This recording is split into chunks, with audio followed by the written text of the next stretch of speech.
मुंबईच्या गिरणी कामगाराला मुंबईमध्ये घरात मिळत नाहीत तोपर्यंत हा गिरणी कामगार मुंबईच्या रस्त्यावर लढत राहील।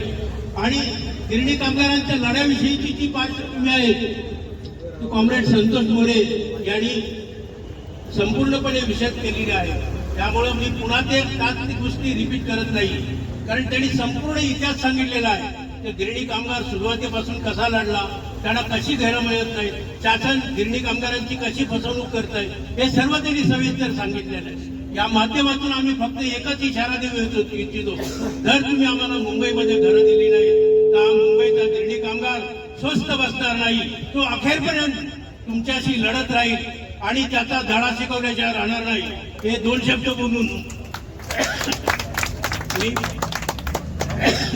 माझं भाषण संपतो। अरे आवाज कुणाचा? गिरणी कामगार अरे कोण म्हणतो देणार नाही? अरे घर आमच्या हक्काचे, कुणाच्या बापाचे